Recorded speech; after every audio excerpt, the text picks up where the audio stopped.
Many of you may be surprised to know that all of these knives came from the same company. I know. Very interesting, isn't it? They look like they're not even from the same manufacturer, not even the same designer. They're completely different. We have completely different blade shapes here, different finishes, different handle materials, different handle shapes, different locking mechanisms. I love CRKT.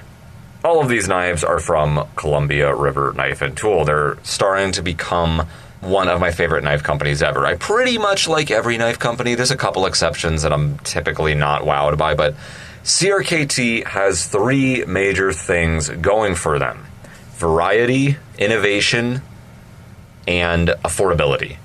All of these knives right here are or were sub $100 folders. A couple of them here are discontinued, but generally speaking, their knives cater towards showing a little bit of mercy on our wallets. Now, to be fair, most of them are not US produced. Most of them don't use steels any better than US 8. Some of them have 8 CR13 MOV on them. A handful of people are not going to like that. Some of them are Sandvik steels. Understood, they're not miracle steels, but you know what? The heat treatment's excellent on the CRKTs, just like most knife manufacturers. They have very, very good heat treatments. Their blade steels are good enough, especially for the money.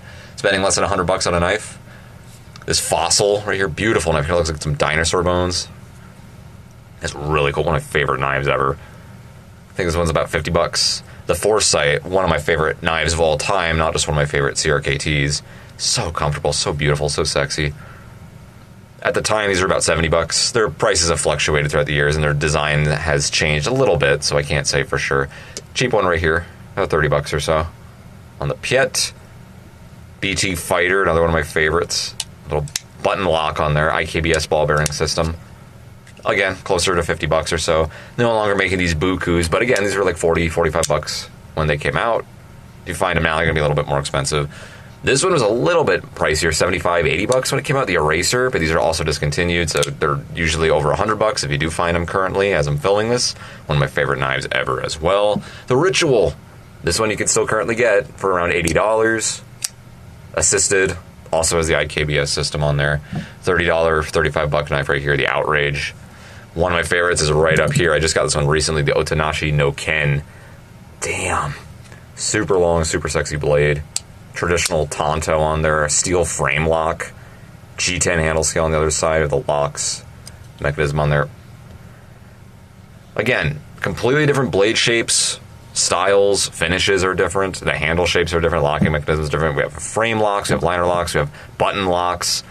On top of different designs and the variety of CRKT, we also have a lot of innovation going on. They try new things. They try new mechanisms and things that could be helpful and cool. For example, the LAWKS, LAWKS mechanism.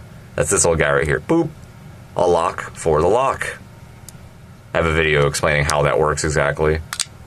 But essentially it strengthens up the liner lock. It's a little safety mechanism for the liner lock itself to help prevent it from closing or breaking, disengaging, etc. We also have that on the Otanashi no Ken right here. Locks will not allow the lock to close.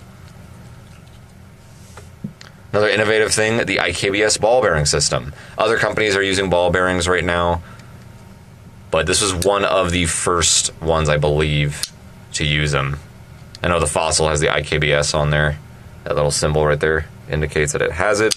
Basically, it's ball bearings on a track around the pivot. You can just see the washers there, but I promise you there's ball bearings in there. Allows you to flick it out much more easily. It's a lot more smooth. There's no torsion bar in here. There's no spring. No wrist movement needed. Boop. Opens up. Same with this Foresight right here. Big old wide heavy blade. Boop. No movement needed other than your index finger just flicking it out. This one is assisted, but it also has the IKBS, so it's even more smooth. This one's designed by Alan Foltz, who I believe also designed the Minimalist, which is a very popular neck knife from CRKT. I gotta get me one of those. This one's designed by Ken Onion, the Outrage, also with the IKBS. Very smooth. Oy! Beautiful. He designed both of these right here. I love his designs. Just organic, sexy curves on them. Completely different pocket clips on here, by the way. Most knife companies typically use the same style clip for most of their knives. There's some exceptions, but CRKT, you never know what you're going to get with the overall shape of their knives, the materials, the colors. This one's one of my favorites, the Buku, also on the IKBS. Beautiful stonewash kukri style folder. BT Fighter right here has a button lock, which is cool, so you can swing it open and close. Also on the IKBS track. Sorry, failed deployment right there. Really awesome wide stout Tonto in stonewash on here. Another beautiful knife. Check that pod clip out. But you haven't seen anything like that in a while. This Fossil used to have kind of a cooler, more funky looking clip, but they changed it to something more standard. This one's more functional. Understood. Kind of miss the old clip though. This is kind of standard too, but extremely functional and covert. Love that clip. Same with this one right here. It's kind of squared off, but it works very well. Check it out. So much variety right here. And again, all sub $100 folders. Some of these are sub $50 folders. Again, blade steel is not amazing or anything, but for what else is out there on the market, that is a-okay with me. The prices are not bad at all. It's a lot of variety, innovation with different locking mechanisms. You know, the ball bearings, that KBS system. CRKT is trying new things all the time. I don't have one with me right here, but the NERC tie, I believe the same guy who made this knife right here designed this one. First ever flipper lockback folder. Check that one out. I don't have one on me right now. I'm still looking for one. They're discontinued. The big ones anyway. They sell the small ones now, but I'm not as interested in those. I love CRKT. I'm liking them more and more. I love looking through what new knives they come out with because you never know what designs you're going to get. You never know what they're going to come out with. Look at all these. Again, they don't even look like they're from the same company. It's like a big old randomizer box of different knives from different manufacturers and designers, it looks like. But no. Okay, well, they are from different designers typically. CRKT is notorious for collaborating with a lot of different knife designers, and that's really, really cool. I love that. They don't have a signature style to them, really. CRKT's not like Spyderco. Spyderco, when you see a Spyderco, you know it's a Spyderco. Yeah, their shapes are a little different, the lengths are a little different, they use slightly different blade steels, sometimes different materials, but generally speaking, they look like this. Spyderco Mannix, by the way, one of my favorite knives ever. For defense, for EDC, hard use, medium, light use, it does everything. This knife kicks ass. I love the Mannix. But you know it's a Spyderco. You have this signature circular hole there, leaf-shaped blade, organic curves in the handle, then boom, you got a Spyderco. The Endura, the Tenacious, they all, you can tell it's from Spyderco. With cold steels, you know, if you have a cold steel, they have the triad lock on there. Big old beefy, over-the-top, overbuilt knife. I think, oh, definitely a cold steel. Benchmade, you know, when you see a Benchmade, they have a signature shape. They throw the axis lock on basically every single knife they make. CRKT, you don't know what it's going to be. This does not look like a CRKT to me. This actually kind of looks almost like a cold steel. They wouldn't use a liner lock on this, but it's a big old fat chunky covert tactical combat knife. Love this Gulf right here. Heavy. Awesome, awesome blade. Who designed this one again? That is, RMJ Tactical. I know that guy's notorious for designing a lot of tomahawks and axes and stuff. He made this beast. It's awesome. The Buku, again, organic stonewash, super smooth, super gorgeous kukri. Frame lock, internal lock bar stabilizer in there. Love the pocket clip. Really cool knife. The BT Fighter, kind of another Tonto combat knife right here. Love the button lock on there. IKBS makes it even easier to deploy. You can use the thumb studs, you can use the locking mechanism itself, or you can use a flipper. Very versatile design here. The Fossil, look how gorgeous this thing is. Again, a bunch of dinosaur bones, like a T-Rex or something. Looks like the eye of the skull or something like that. Hammered pattern in the G10 on the scale, which is also hammered. It's a frame lock. Damn. Beautiful, beautiful knife. Super comfortable. Super functional, too. I love this recurve on the edge. Damn.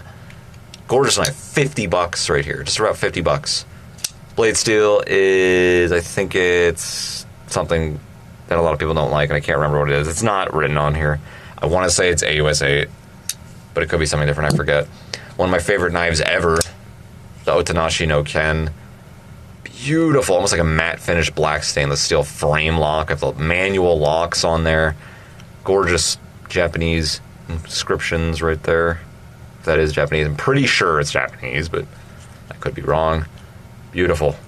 Samurai sword. Long. It's even longer than the Cold Steel Recon 1. It's longer than the Spyderco Resilience, I believe.